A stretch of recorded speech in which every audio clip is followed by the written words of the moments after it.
हैदराबाद के निगम चुनावों के जरिए बीजेपी तेलंगाना की सत्ता तक पहुंचने के रास्ते को अपने लिए सुगम बनाना चाहती है। इसीलिए वो अपनी पूरी ताकत झोंक रही है। जिस तरह से बीजेपी ने हैदराबाद के लोकल चुनावों को राष्ट्रीय चर्चा का विषय बना दिया है, उसे एक बात तो साफ है कि बीजेपी किसी भी कीमत पर इन चुनावों को जीतना चाहती है। लेकिन सवाल यह भी है कि आखिर बीजेपी को क्यों लगता है कि वो हैदराबाद के निगम चुनावों को जीत सकती है, जबकि इस वक्त वहां उसके सिर्फ 2 पार्षद हैं। तो आखिर बीजेपी के इस उत्साह और जोश की क्या है वजह? इस रिपोर्ट में देखिए।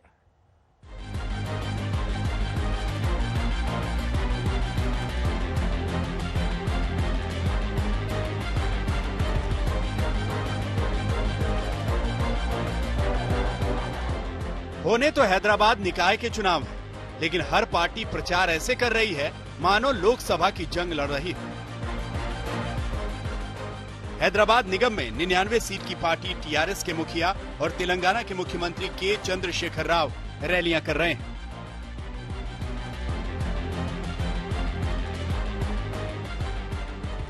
निगम में 44 सीटों वाली पार्टी एमआईएम के मुखिया अजदुद्दीन ओवैसी अपने भाई के साथ पूरे दमखम से चुनाव प्रचार में जुटे हैं।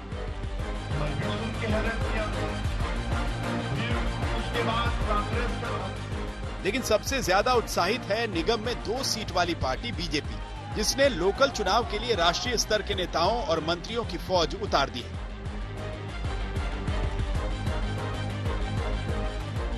एक तरफ आपके पूर्वजों ने निजामशाही के खिलाफ एक लड़ाई लड़ी थी और निजाम के रूप में एक परिवार फिर से आकर के इस पूरे तेलंगाना और हैदराबाद में नोट कसोट का एक नया जरिया बनाने का दुस्साहस करे, ये स्वीकार नहीं होना चाहिए।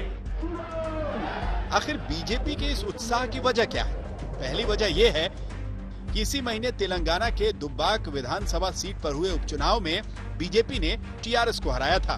दुब्बाक सीट पर बीजेपी का वोट शेयर 13.75% से बढ़कर 38.5% हो गया था। दुब्बाक सीट पर कांग्रेस तीसरे नंबर पर रही थी। इसी जीत से बीजेपी के हौसले बुलंद हैं। बीजेपी इसे तेलंगाना में कांग्रेस की जगह खुद को खड़ा करने का सही मौका समझ रही है। मोदी जी के नेतृत्व में चुनाव हमने गुजरात में भी जीते। ये एक तरीके से सारे देश में एक छोटा सा इलेक्शन था।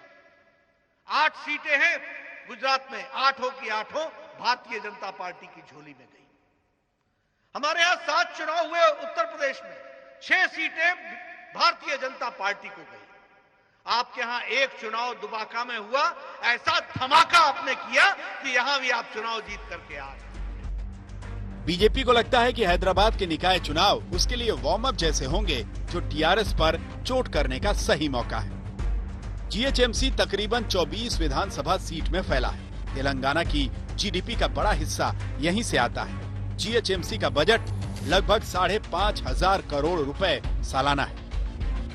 कई राजनीतिक विश्लेषक इस नगर निगम को राज्य की सत्ता की चाबी मानते हैं, लेकिन बीजेपी जानती है कि जीत की चाबी उसे यूं ही फ्री में नहीं मिल सकती। इसलिए हमने तय किया है कि सभी बच्चों को हम लोग फ्री टैब्स देंगे स्कूलों में, और उन टैब्स के माध्यम से हम लोग उनको सारे वर्चुअल वर्ल्ड से जोड़ेंगे। ये भी तय किया है कि 125 स्क्वायर यार्ड्स तक के जो प्लॉट्स है, इनके ऊपर जो घर बनेंगे उसको कोई चार्ज नहीं लगेगा। उसके जो सारे चार्जेस है, कंस्ट्रक्शन के लिए जो परमिशंस के लिए जो पैसा भरना पड़ता है, so the permission will be totally free. जाहिर है, अगर हैदराबाद निगम में बीजेपी मजबूत हुई तो तेलंगाना में भी मजबूत होगी। वैसे तो हैदराबाद निगम चुनाव कांग्रेस भी लड़ रही है, लेकिन असली मुकाबला 3 ही पार्टियों के बीच है। बीजेपी का फोकस टीआरएस से ज्यादा ओवैसी की पार्टी एमआईएम पर है।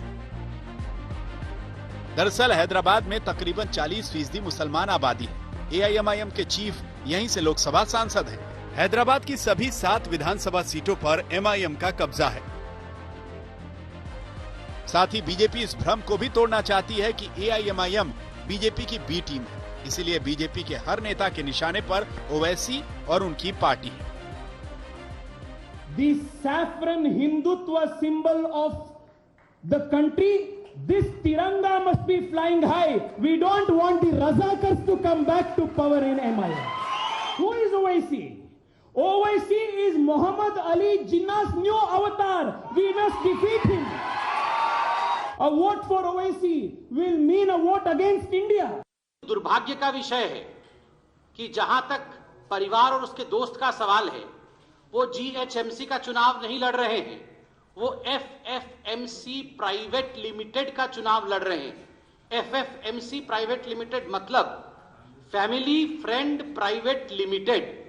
हम GHMC का चुनाव लड़ रहे हैं और वो FFMC family friend private limited का चुनाव लड़ रहे हैं। यानी हैदराबाद के निकाय चुनाव में बीजेपी का लक्ष्य एकदम स्पष्ट है। लेकिन ऐसा नहीं है कि MIM को ये बात समझ में नहीं आ रही। ओवैसी भी लगातार बीजेपी के हमलों का तुरंत जवाब दे रहे हैं।